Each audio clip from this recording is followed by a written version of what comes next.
As we talk about the different technologies that are in the media, we're going to see what capabilities each of them have. I have listed the following: print, radio, film, television, and sound recorder. We'll talk about DVDs and the internet later.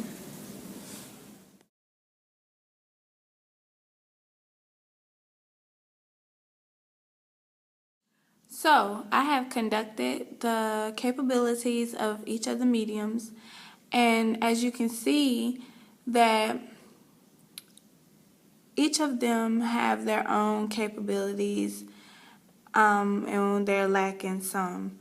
Print, you can see there's no live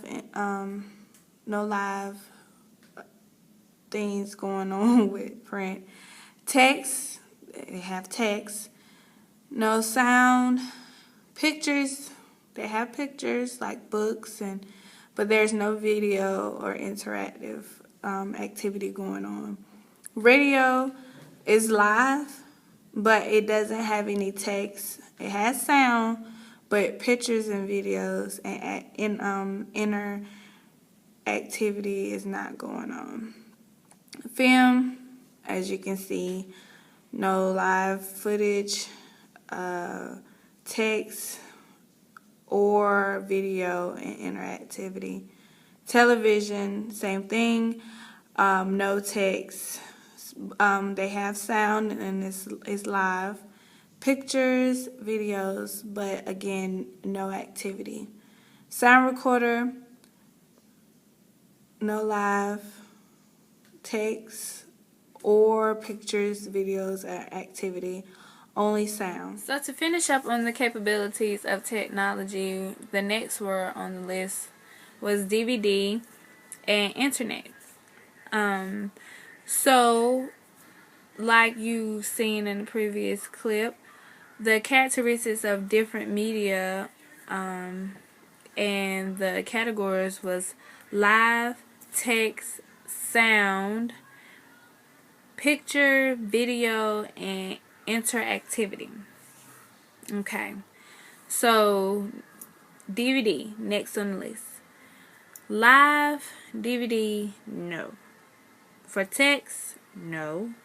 Sound, yes. Pictures, yes. Videos, yes. But interactivity, no. The only one that was on our list that had all 6 things was the internet. Internet had everything. It had your live, your text, your sound, pictures, videos, and interactivity, which is great. Internet has changed over the years. It was first in development in the 1960s, and it has really evolved our society into what it is today. You can download any kind of thing you want to, comment on anything you want to, and create videos such as this. How cool.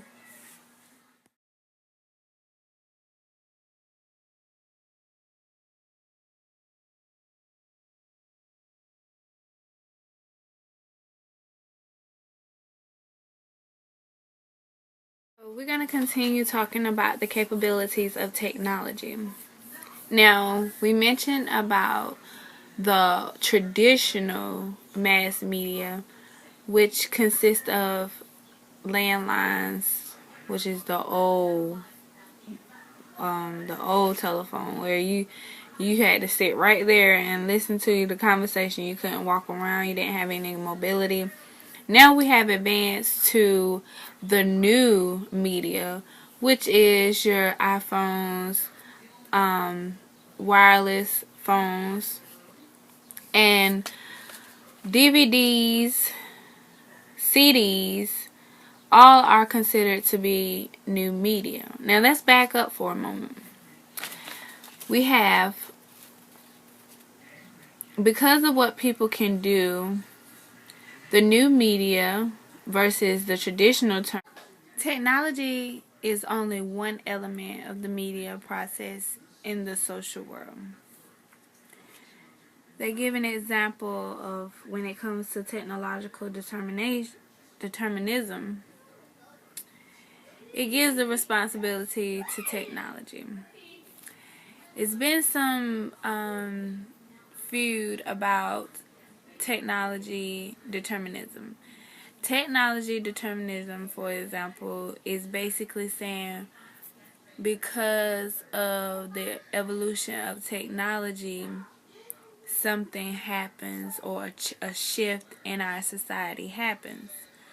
The book for chapter 9 in Media Society gave us an example of the automobile versus the horse carriages that we used to transfer and distribute certain goods through the city or the town, that because we no longer use any horses, we have to use less feed, which is making the prices of our groceries go down.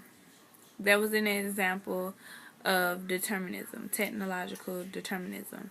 That because the automobile was made, that the less use of horses was used or not used, and because of that, we don't have to pay a lot for food, or the farmer doesn't have to pay a lot for food.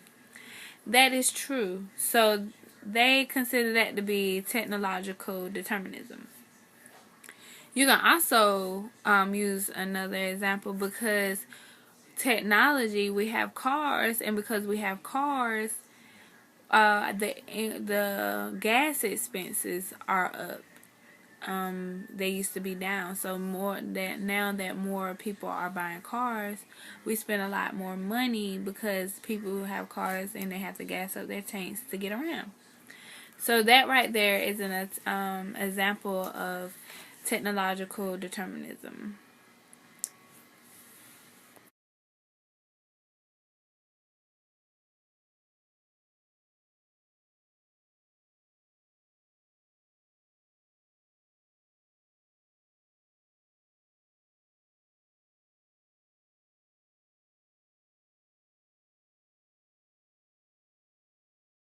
In conclusion, media technology places limitation on what mediums can be used for and makes some types of media more suitable for some purposes rather than others.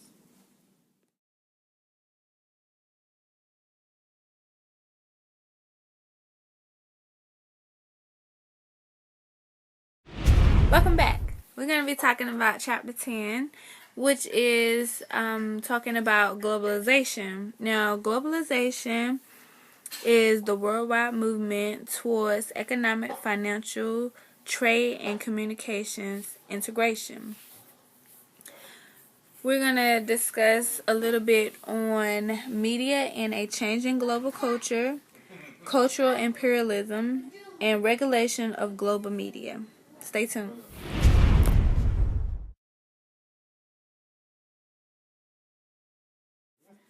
Cultural imperialism promotes a more powerful culture over a least known or desirable culture. This is how it correlates to hegemony. Hegemony is noted to the theorist Antonio Gramsci, which basically believes that whoever is in a particular class dominates the rest of society. That's how it correlates with cultural imperialism. Cultural imperialism is also noted to other notions like cultural dependency and domination, ideological imperialism, economic imperialism, and media imperialism.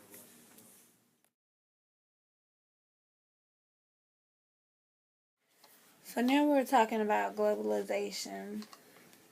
Globalization has tremendously changed over the years. Now that technology has impacted our society, globalization has evolved tremendously far as language barriers is a thing of the past. Travel and not being around your family is also a thing of the past. Because of globalization in our society and how technology has impacted our society, we no longer can have the no longer have the problems of understanding other languages.